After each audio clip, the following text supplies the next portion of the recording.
할렐루야. 네, 긴 구절을 또 오랜 시간 같이 잘 읽어주셔서 감사합니다. 오늘 이 새벽에 주시는 말씀을 통해서 오늘 하루를 반드시 승리하는 여러분들이 되기를 축복합니다. 오늘 함께 우리가 읽은 마가복음 14장은 보시다시피 긴 구절에 많은 이야기들이 담겨져 있습니다. 그 중에서도 오늘은 예수님께 향유를 부은 여인에 대한 이야기를 좀 나누려고 합니다.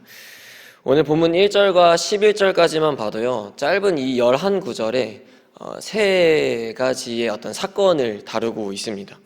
1절과 2절은 대제사장과 서기관들이 예수님을 죽일 방법을 논의하고 있는 장면이 기록되어 있고, 3절에서 9절은 향유를 부은 여인에 대한 사건이 기록되어 있고, 10절에서 11절은 예수님의 제자 가룟 유다가 예수님을 배반하는 장면을 기록하고 있습니다.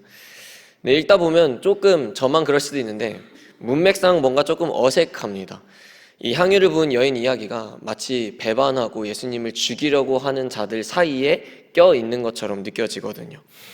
네, 그래서 그런지 예수님을 죽이려 하는 자들과 배반하는 인물과 그리고 그 가운데 껴있는 향유를 부은 이 여인과 굉장히 강하게 대조가 되어진다는 것을 더욱더 느끼게 됩니다. 이 여인이 다른 공간복음에서 누구라고 명시하고 있지는 않지만 요한복음에서는 마르다의 여동생인 마리아라고 기록하고 있습니다. 내용은 우리가 잘 아는 것처럼 아주 심플합니다. 예수님께서 베다니에 있는 문둥병자 시몬의 집에서 식사하실 때에 한 여인이 찾아와서 매우 값진 향유 한 병을 가지고 와서 깨뜨려 예수님의 머리에 붓는 장면입니다. 향유를 붓는다는 건 왕이나 제사장을 세울 때 머리에 기름을 붓는 것이 관례였습니다.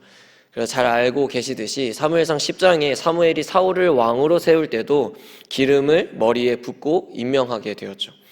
또 당시의 문화로는 손님을 환영하거나 높일 때 향유를 사용하기도 했습니다. 즉 오늘 기록된 것처럼 향유를 붓는 이 행위는 예수님을 향한 존경과 사랑의 표현으로 우리가 이해하고 바라보면 됩니다. 그러나 오늘 본문에 등장하는 어떤 사람들은요, 이 향유를 붓는 여인에 대한 모습을 이해하지 못하고 그 부분에 대한 메시지를 정확하게 전달받지 못했습니다. 4절과 5절에 대해서 좀 기록되어 있는데 읽어보겠습니다. 4절과 5절입니다. 시작. 어떤 사람들이 화를 내어 서로 말하되 어찌하여 이 향유를 허비하는가? 이 향유를 300데나리온 이상에 팔아 가난한 자들에게 줄 수 있었겠도다 하며 그 여자를 아멘. 익히 알고 계시는 분들도 계시겠지만 이 300데나리온이라는 숫자는 1년 노동자의 품삯입니다. 오늘날로 대략 추정해 본다면 약 3천만 원 정도의 값어치가 되지 않을까 싶습니다. 그러니 제3자로서는 그 상황을 바라볼 때 이해가 되지 않는 행동이라고 보게 되는 겁니다. 그가 생각하기엔 그 값어치를 오히려 이 향유를 팔아서 가난하고 어려운 사람들을 도왔더라면 훨씬 더 유익했다라고 생각했기 때문이죠. 오늘 우리는 이 말씀을 통해서 향유를 부은 여인과 어떤 사람들이라고 기록된 이 두 부류의 사람을 계속해서 대조하면서 볼 텐데요. 여러분 보십시오. 어떤 사람들로 등장하는 사람들은요, 이 향유를 붓는 여인의 행위를 보고 바로 머리로 계산하기 시작하는 겁니다. 이게 과연 올바른 허비인 건가? 이게 과연 올바른 낭비인 건가? 라고 생각하는 거죠. 그러나 향유를 부은 여인은 어땠을까요? 이 향유를 붓는 것을, 이 향유가 굉장히 비싼 것이라는 것을 이미 알았을 텐데 이 여인이 부었을 때, 그리고 붓기 전에 머리로 계산하기 시작했을까요? 이게 얼마짜리인데 이걸 부으면 예수님이 좋아하시겠지, 이게 1년을 일해야 모을 수 있는 건데 이렇게 붓는 게 맞을까? 그런 계산을 저는 하지 않았을 거라고 생각합니다. 여러분, 예수 그리스도가 내 구원자 되시고 내 메시아 되시고 내 주인이 되면요, 주님 앞에서 더 이상 머리로 계산하지 않게 되는 겁니다. 내가 지금 이 헌금을 이만큼 내면 남은 재정으로 내가 살 수 있을까? 내가 지금 교회의 시간을 이만큼 허비하면 내가 해야 할 일들을 다 할 수 있을까? 내가 지금 예배를 드리게 되면 오늘 친구들과 만나서 이 약속을 잘 할 수 있을까? 이런 계산을 하지 않게 된다는 겁니다. 그저 예수님이라면 그냥 드리는 거예요. 재정이든 시간이든 내 마음이든 내 생각이든 다른 거 계산하지 않고 일단 드리기 시작하는 겁니다. 내가 주님께 받은 은혜의 값어치에 비하면 내가 생명을 드려도 전혀 아깝지 않다고 생각하게 되는 겁니다. 그게 바로 예수님을 진짜 만난 자의 모습이라는 거죠. 그러나 어떤 사람들이 보기엔 그렇게 생각하지 않는 겁니다. 4절에 기록하고 있는 것처럼 그게 마치 허비하는 것처럼 느껴지게 되는 겁니다. 타당한 허비가 아니라, 건강한 허비가 아니라 비상식적인 허비, 불필요한 허비, 과한 허비라고 생각할 수밖에 없는 거죠. 사랑하는 성도 여러분, 주님께 드리는 거라면요, 결코 낭비가 아닙니다. 쓸데없는 허비가 아닙니다. 우리 주님은 결코 그렇게 생각하지 않으신다라는 거예요. 하물며 여러분, 세상 사람들이 볼 때요, 지금 이 시간에 여러분들이 이 자리에 나와서 새벽 예배를 드리는 것이 여러분들을 보면서 이야기할 수 있습니다. 야, 잠도 부족한데 쓸데없는데 시간을 낭비하고 있다고. 추워 죽겠는데 엄한데 시간 낭비하고 체력도 낭비하고 있다고. 근데 여러분, 주님은 결코 우리를 그렇게 바라보지 않으신다라는 겁니다. 하나님과 가까워지기 위한 몸부림으로 보시고 하나님을 향한 사랑과 은혜를 갈망하는 목마른 사슴처럼 우리를 보신다라는 겁니다.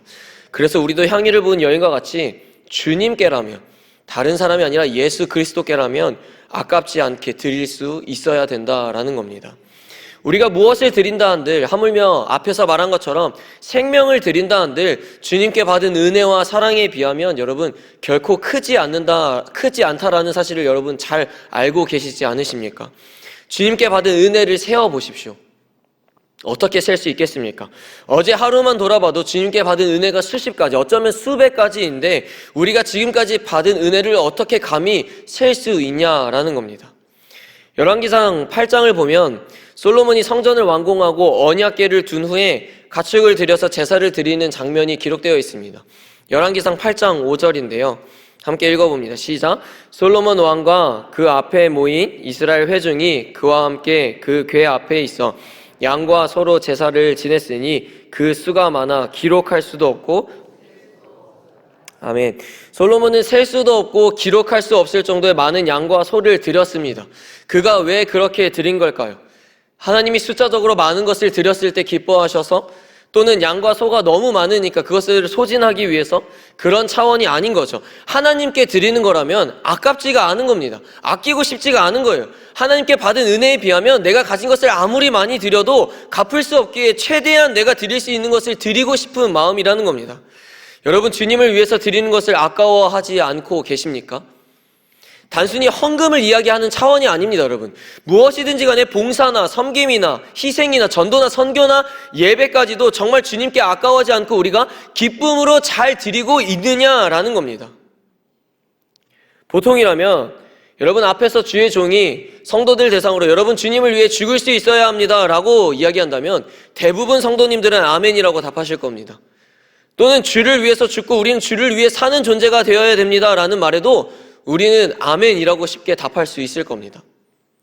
그러나 진짜 그럴 수 있냐라는 거예요. 주를 위해서라면 내 생명을 기꺼이 드리는 것을 아까워하지 않을 수 있냐라는 겁니다. 저는 아이들한테 그런 거창한 말을 가르치기 이전에 시간부터 하나님 앞에 내어드릴 수 있는 훈련을 하라고 합니다. 정작 매일매일 기도와 말씀 시간도 내어드리지 못하면서 주님께 생명을 바치겠다라는 말은요, 진실되지 못할 수밖에 없는 겁니다. 주님은 우리의 생명을 지금 원하시는 분이 아니세요. 지금 당장 우리가 하나님과 교제의 시간을 충분히 가지기를 원하신다라는 겁니다.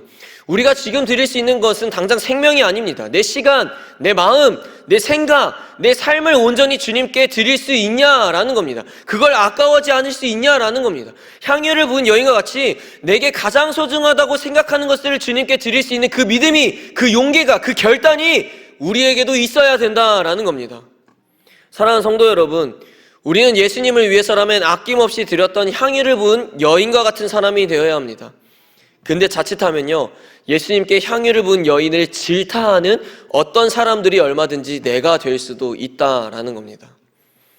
마귀는 공동체를 분열시키기 위해서 가장 쉽게 건드는 부분이 바로 상대방에 대한 미움과 불편함과 질투의 마음을 갖게 하는 겁니다.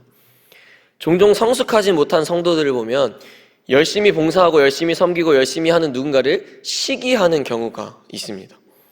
자기 혼자만 봉사하냐고, 저 사람 혼자만 섬기냐고, 왜 저렇게 혼자 고생하는 것처럼 생색내냐고 질타하는 사람이 내가 될 수 있다라는 겁니다. 우리는 누군가를 그렇게 대하고 그런 말을 뱉기 전에 나는 과연 어떠한가를 잘 생각해 봐야 된다라는 거예요. 여러분, 본문에 등장하는 여인을 보십시오. 대체 이 여인이 뭘 잘못했습니까?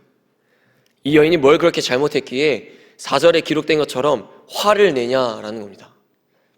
그가 예수님을 위해서 아낌없이 드린 것, 향유를 부음으로 최선을 다해 주님께 사랑을 표현했던 것, 얼마든지 다른 사람을 도울 수 있는 금액을 예수님께 허무하게 쓴 것. 여러분, 이 여인이 대체 잘못한 게 뭐냐라는 거예요. 이 여인이 사람들에게 질타받고 욕먹을 만한 행동을 하지 않았습니다. 예수님은 오히려 8절에 이렇게 말씀하시죠. 그는 힘을 다하여 내 몸에 향유를 부어 내 장례를 미리 준비하였느니라. 힘을 다하여라는 표현은 그가 할 수 있는 최선을 다했다라는 거예요. 그렇게 예수님의 장례를 미리 준비함으로 준비했다라는 것을 예수님께서 이야기하고 계시는 거죠. 심지어 예수님도 당사자가 그 여인의 마음을 귀히 받으셨는데 주변에 있는 사람들이 오히려 더 난리라는 거예요.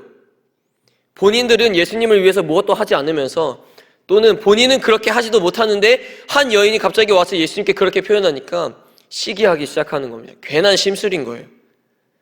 근데 교회 안에서도 얼마든지 이런 일이 일어날 수 있다라는 겁니다. 자격지심을 느끼는 성도들도 있다라는 거죠. 예배도 뜨겁고 봉사와 섬김도 열심이고 그 사람이 리더로 세워지게 되면 괜한 자격지심을 느끼면서 심술 나가지고 뒤에서 험담하기도 하고, 실수 하나 하면 꼬투리 잡아서 깎아내리기도 합니다. 그런 사람들의 특징이 뭔지 아십니까? 본인은 열심히 하지 않는다는 거예요. 예배도 봉사도 섬김도 헌신도 하나님 앞에 드리는 것을 타당하게 잘 드리지 않으면서 비겁하게 뒤에서만 말로만 떠드는 사람이라는 겁니다. 사랑하는 성도 여러분, 향유를 부은 여인과 같은 사람이 되어야지 그 여인을 질타하는 어떤 사람들이 되어서는 안 된다라는 겁니다. 여러분, 하나님의 비밀을 깨닫고 받은 은혜가 무엇인지 알게 되면요, 가만히 있을 수가 없습니다. 계속해서 그저 은혜를 받기만 하려고 하지 않는다라는 거예요. 말씀을 통해 하나님 나라의 비밀을 깨닫고 예수 그리스도가 나를 위해서 오셨다는 사실을 믿게 되면요, 이젠 생각이 바뀌어요. 어떻게 하면 내가 받은 은혜를 갚을 수 있을까? 어떻게 하면 받은 은혜를 진짜로 주님께 돌려드릴 수 있을까? 이 생각밖에 없는 겁니다. 행동으로 실천할 수밖에 없는 거예요. 옥합을 깨뜨린 몇 초 만에 1년의 품삯을 다 날렸습니다. 그러나 말씀을 통해 비밀을 알게 되면요, 하나님께 은혜를 받은 것을 알게 되면요, 결코 이 행동이 미련해 보이거나 손해보는 행동이 아니라는 사실을 알 수 있게 된다는 거예요. 여러분, 이렇게 주님을 섬겨야 하는 겁니다. 뭔가 많은 것을 드리라는 의미가 아니라요, 주님을 섬길 때는요, 계산하지 않고 드려야 된다는 거예요. 주님을 섬길 때는요, 사람들이 미련하다고 해도 굴하지 않아야 되는 겁니다. 세상 사람들이 쓸데없는데 시간과 돈과 육체를 낭비한다고 말할 수 있으나 이것은 결코 낭비가 아니라는 겁니다. 할렐루야. 하물며 이렇게 낭비해서라도 하나님 나라에 입성할 수만 있다면 해야죠. 이렇게 낭비해서 그리스도의 영광에 참여할 수만 있다면 해야죠. 또한 사람들은 그것을 낭비라고 할 수 있으나 우리 주님은 결코 그렇게 생각하지 않으신다니까요. 우리의 마음과 중심을 보시고 그것을 귀히 여기시는 분이 바로 우리의 하나님이라는 겁니다. 전혀 아멘이 안 되시나 봅니다. 여러분, 본문에 나오는 어떤 사람들처럼 사람들이 뭐라 하든 신경 쓰지 마십시오. 주님께 받는 평가가 제일 중요한 겁니다. 사람들의 시선을 두려워하지 마십시오. 하나님의 시선을 두려워할 수 있는 자들이 되어야 되는 겁니다. 사람들을 신경 써서 주님께 제대로 드리지 못하면요, 결국 그 손해가 누구입니까? 내 손해가 되는 거예요. 사람들이 나를 평가하고 나를 막 수근수근 된다고 해서 두려워서 주님을 제대로 따르지 못하고 제대로 헌신하지 못하고 섬기지 못하면요, 결국 하나님이 그것을 다 하시기에 책망받을 이유가 결국 된다라는 겁니다. 향유를 부은 여인의 사건 바로 뒤에 아까 말씀드렸던 것처럼 10절 11절에 가룟 유다의 배반이 기록되어 있습니다. 그는 은 30에 예수님을 팔아넘긴 자였어요. 제자로 부르심 받았던 그가요, 그저 돈 몇 푼 때문에 예수님을 팔아넘기게 된다라는 거예요. 근데 여러분, 우리도 깨어있지 않으면요, 가룟 유다와 같은 모습이 우리에게도 나타난다는 거예요. 어떤 형태로요? 그저 내 성공을 위해서, 내 만족을 위해서, 내 자녀를 위해서 하나님을 예배하는 마음이라면, 그래서 따르는 거라면 우리는 가룟 유다와 크게 다를 게 없다라는 거예요. 여러분, 제자로 부르심을 받았다면요, 제자답게 행동해야 되는 겁니다. 하나님의 성도로 부르심을 받았다면요, 하나님의 성도답게 행동해야 되는 겁니다. 주의 종으로 부르심을 받았다면요, 주의 종답게 행동해야 되는 겁니다. 여러분, 2024년이 지나고 2025년을 맞이하게 되었습니다.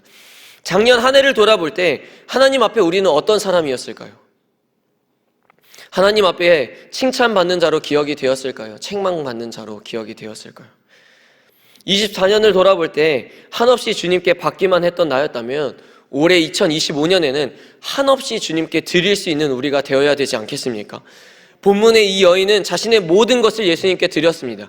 이것을 드리면 자기에게 남는 것이 없다라는 것을 알면서도 주님을 위해서라면 기꺼이 이 향유 옥합을 깨뜨렸습니다. 여러분 보십시오. 아브라함은요 100세에 얻게 된 귀한 아들을 이삭을 번제로 바쳤고, 솔로몬은 1000번제를 통해 1000마리의 소를 드렸고, 바울은 자신의 삶과 생명을 주님께 드렸습니다. 우리에게도 이러한 모습이 있어야 할 줄로 믿습니다. 말씀을 정리합니다. 여러분 2025년이 시작되었습니다. 실감이 나십니까? 저는 하나도 실감이 나지 않습니다. 근데 여러분 실감이 나야 돼요. 어떤 의미에서냐면요, 2025년을 새롭게 하나님께서 허락하셨다면 이 하루하루를 귀히 여기고 하나님 앞에 최선을 다하면서 살아야 되는 것입니다. 우리는 언젠간 다 하나님 앞에 서게 되는 날이 올 텐데, 여러분 우리 어떤 사람들로 평가받기를 원하냐라는 거예요. 주를 위해서라면 계산하지 않고 내 가진 것을 아낌없이 드린 여인으로 평가받기를 원하십니까? 아니면 철저히 계산적이고 드리는 것을 주저하며 나부터 생각하면서 살았던 삶으로 평가받기를 원하십니까? 주를 위해 자신의 전부를 드린 이 여인과 같은 모습을 본받아서 올해 2025년에는 더욱 주님께 아낌없이 드릴 수 있는 우리 모두가 되기를 소원합니다. 우리 주님은 지금도 그런 자를 찾고 계시며 그런 자를 귀히 여기시어 하나님의 도구로 쓰실 줄로 믿습니다. 이 시간 함께 말씀을 기억하며 좀 기도했으면 좋겠습니다. 주님, 향유를 부은 여인과 같이 나도 주를 위해서라면 아낌없이 내 가진 것을 다 드릴 수 있는 자가 되게 하여 주시옵소서. 처음부터 내 것은 하나도 없었고 다 주님의 것이었습니다. 그러하니 주님께 드리는 것을 아까워하지 않게 하시고 나의 재물과 시간과 생명과 생각과 마음과 온전히 우리의 삶을 기꺼이 주님께 드릴 수 있는 믿음과 용기를 허락하여 주시옵소서. 이 시간 우리 주여 한번 부르짖고 말씀을 기억하면서 기도하겠습니다. 주여, 사랑과 은혜가 풍성하신 주님, 하나님 오늘 이 말씀을 통하여서 향유를 부은 여인과 같은 모습이 우리에게도 있기를 간절히 소원합니다. 정말 주님을 위해서라면 계산하지 않고 아버지 우리의 재물과 우리의 시간과 우리의 생명과 우리의 삶과 우리의 생각과 마음을 온전히 주님께 드리기를 원합니다. 주님, 처음부터 우리 것은 하나도 없었습니다. 다 주님의 것이었고 우리가 주님께 돌려드리는 것을 마땅하다는 것을 기억하게 하여 주시옵시고, 하나님께 받은 은혜에 비하면 우리가 무엇을 드린다 하들 그것을 다 갚을 수 있겠습니까? 주님, 주저하지 않게 하여 주시옵소서. 사람들의 시선과 평가와 수근거림에도 두려워하지 않게 하여 주시옵시고, 온전히 주님을 위해서라면 기꺼이 드릴 수 있는 자가 되게 하여 주시옵소서. 하나님, 주님을 위해서 우리의 모든 것들을 드리기를 원합니다. 지금은 우리가 드릴 수 있는 것이 이렇게 많지 못하지만 주님, 지금 우리의 시간과 우리의 삶을 드림으로써 먼 훗날에는 정말 사도 바울과 같이 우리의 생명을 주님 앞에 드릴 때에도 아까워하지 않을 수 있는 믿음을, 그 용기를 우리 가운데 허락하여 주시옵소서. 주님, 오늘의 이 말씀을 반드시 붙잡고 돌아가게 하여 주시옵시고 이 말씀대로 살아내게 하여 주시옵소서. 그래서 이 말씀을 통하여서 실천하는 삶을 오늘 하루 살아가게 하여 주시옵시고, 그래서 반드시 말씀으로 승리할 수 있는 우리 하나님의 성도들 되게 하여 주시옵소서. 사랑과 은혜가 풍성하신 하나님, 감사합니다. 오늘도 하나님의 귀한 말씀을 듣게 하시고 찔림과 회개와 결단이 있게 하심을 감사드립니다. 주님, 2024년에는 주님께 받기만 했던 나였다면 올해 2025년은 주님께 아낌없이 드리는 나의 변화된 모습이 나타나게 하여 주시옵소서. 말로만 제자처럼 살겠다고 거짓된 고백을 드리지 않게 하시고 진짜 제자답게 살아가게 하시어 주를 위해 충성을 다하며 살아가는 한 해가 되게 하여 주시옵소서. 오늘 본문에 등장한 어떤 사람들과 같이 남을 정죄하고 비난하는 모습이 내게 없게 하여 주시옵시고, 향유를 부은 여인을 부러워하기보다는 내가 향유를 부은 여인이 될 수 있도록 주님 인도하여 주시옵소서. 새롭게 맞이한 2025년에는 주님 24년보다 더욱 주님을 사랑하게 하시고 더욱 주님을 따르게 하시고 더욱 주님을 섬기게 하여 주시옵소서. 지나간 시간은 다시 돌아오지 않음을 기억하여 주어진 시간에 하나님께 많은 것들을 내어드릴 수 있는 한 해가 되게 하여 주시옵소서. 그렇게 주님께서 인도하시고 오늘의 하루 삶 가운데도 동행하여 주실 줄 믿으며 예수님 이름으로 간절히 기도드리옵나이다. 아멘. 주여, 주여, 주여. 사랑하는 은혜가 풍성하신 주님, 아버지, 이제는 우리가 이 말씀을 들고 세상으로 나아가길 원합니다. 주님, 세상 속에 나아갔을 때 하나님의 성도답게 행동하며 성도답게 말을 뱉으며 살아가게 하여 주시옵소서. 아버지, 진짜로 하나님의 말씀대로 빛과 소금의 역할을 감당하는 우리가 되게 하여 주시옵시고, 하나님, 이제는 이 말씀이 우리의 삶 가운데 실천으로 나타나게 하여 주시옵소서. 그래서 우리의 믿음의 증거가 하나님 앞에 확증되게 하여 주시옵시고, 오늘의 하루의 삶 가운데서도 주님 향유를 부은 여인과 같은 삶을 살아낼 수 있도록 주님께서 우리의 삶 가운데 동행하여 주시옵소서. 주님, 온전히 주님만을 붙들며 살아가기를 원합니다. 주님은 어제보다 더 나은 오늘의 삶을 살아낼 수 있게 하여 주시옵시고, 하나님을 위해서라면 더욱더 섬기고 헌신하며 주님 앞에 아낌없이 드릴 수 있는 우리 모두가 될 수 있도록 주님께서 축복하여 주시옵소서.